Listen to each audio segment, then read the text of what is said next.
I promise you I'm going to be hanging out with a super mega star, and I'm hanging out with the one, the only Mr. Guardian Angel. Yo. The brother man once upon a time had short hair. These days he got dreads on.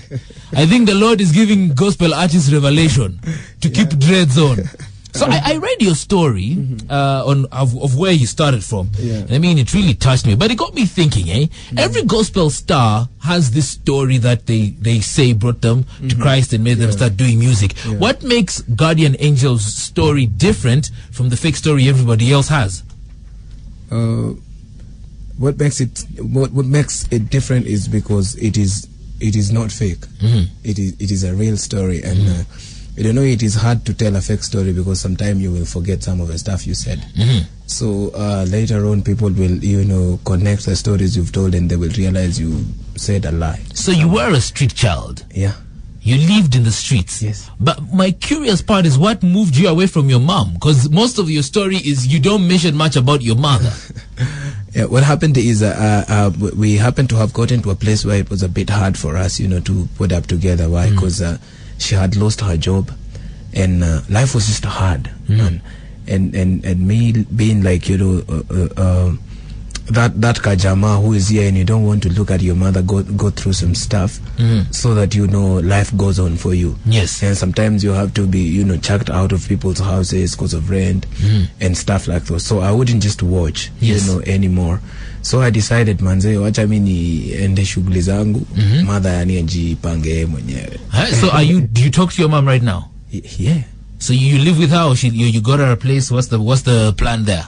Got arrested while I was on the streets. Oh. Yeah.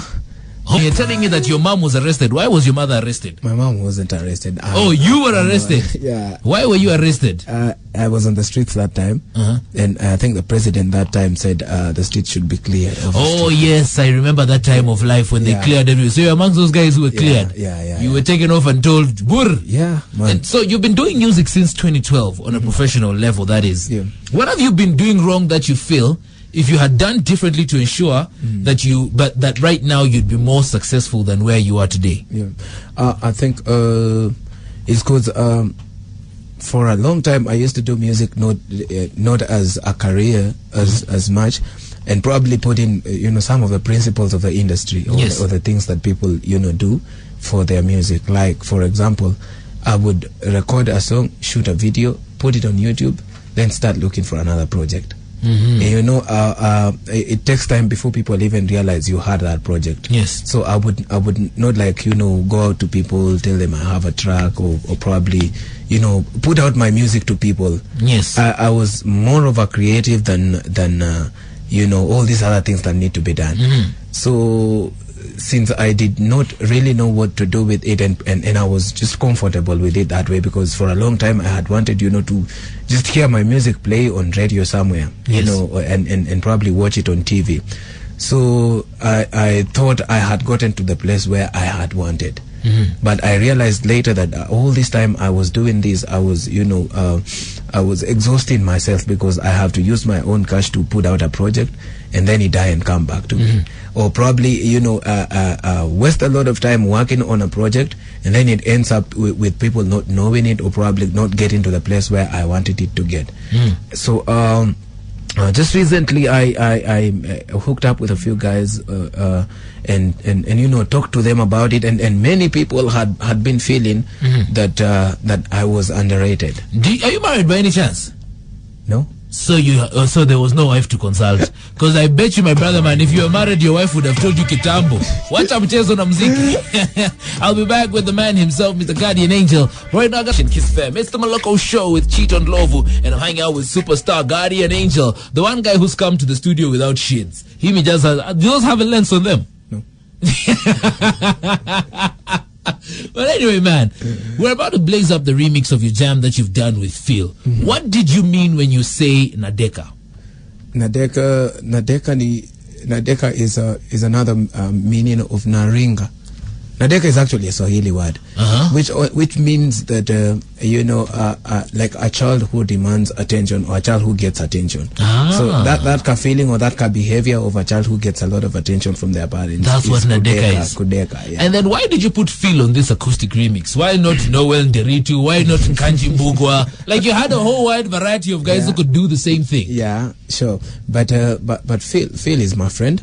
He's ever done an acoustic version of my other song called Rejea. So when I did this one and people were recording their versions of the same song, he sent me a short clip of what he had done on the song. Yes. So man, it touched me. It was awesome. The way he did it, he did it very nice.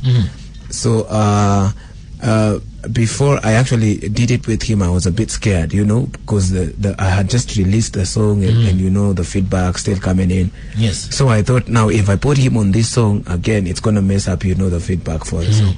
But then again, I thought he had done an awesome job, and probably he had done it because he needed it to help him, somehow. Yes. Or probably he needed me to post it so that he would be able to do stuff with it. Yes. But I thought only posting it I will post because I had posted other videos and people will listen to it and forget. But he needs something that will put him out there as a good vocalist, as a talented guy that he is.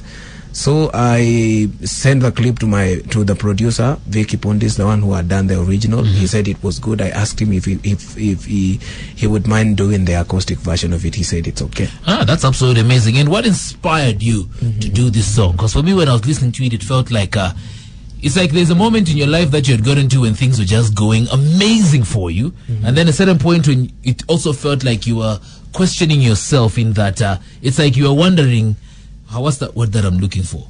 Like you were so blessed that you almost walked away from God. Is that what happened to you, Mr. Guardian Angel? No, really. What happened is just a few months before I did the song, I got to a place where I had felt God had forsaken.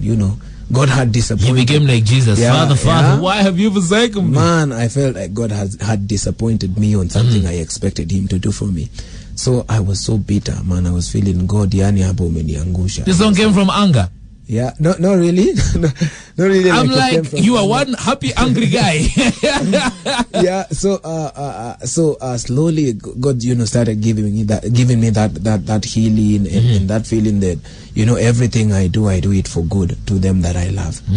So later I got the song, went actually to a place to just pray and tell God, manze, yani either for what I have said and what I have been feeling, but I believe, there's something you're doing, and if there's something you're doing, just do it, let me see, and help me to yani stay calm in this situation. Yes. So that sounds like a very touching story. And this one right here is the acoustic version, the remix, coming through for you from Guardian Angel and Phil. It is called the Nadeka Acoustic. Let us know what you think about it on #Moloko with Chief, hanging out with Mr. Guardian right here. But I gotta ask you, since you're once a street child, have you gone back to get some kids out of the streets since now you're making it? Or did you abandon those? You were like, no, you can't abandon them. But again, I tried it sometime, but that time I had not gotten very stable, like financially, and you don't want to give them food today and tomorrow you don't know what they are gonna eat. So like give them clothes today and then for the next few months you don't have stuff to give them. So I thought I want to get to a place, with my music, with my career, to a place where I can be able to facilitate a few people and probably get them out of the streets, take them back to school, give them food, get them to a place where they can now be able to, build their own lives. So I put it on hold kidogo, and of course I didn't want to start involving people. Niaje wase nataka kusaidia street kids. Of course people will get tired sometimes. Some of them will think you want to get money from them. Some will think even the new videos you're doing is because of the money you've raised. You know people. So yeah, I didn't want to involve people. I just want to do it on my own. But before that, I want to get to a place where I don't start up a project with them and then I stop at some point. That seems like a good plan. Yes.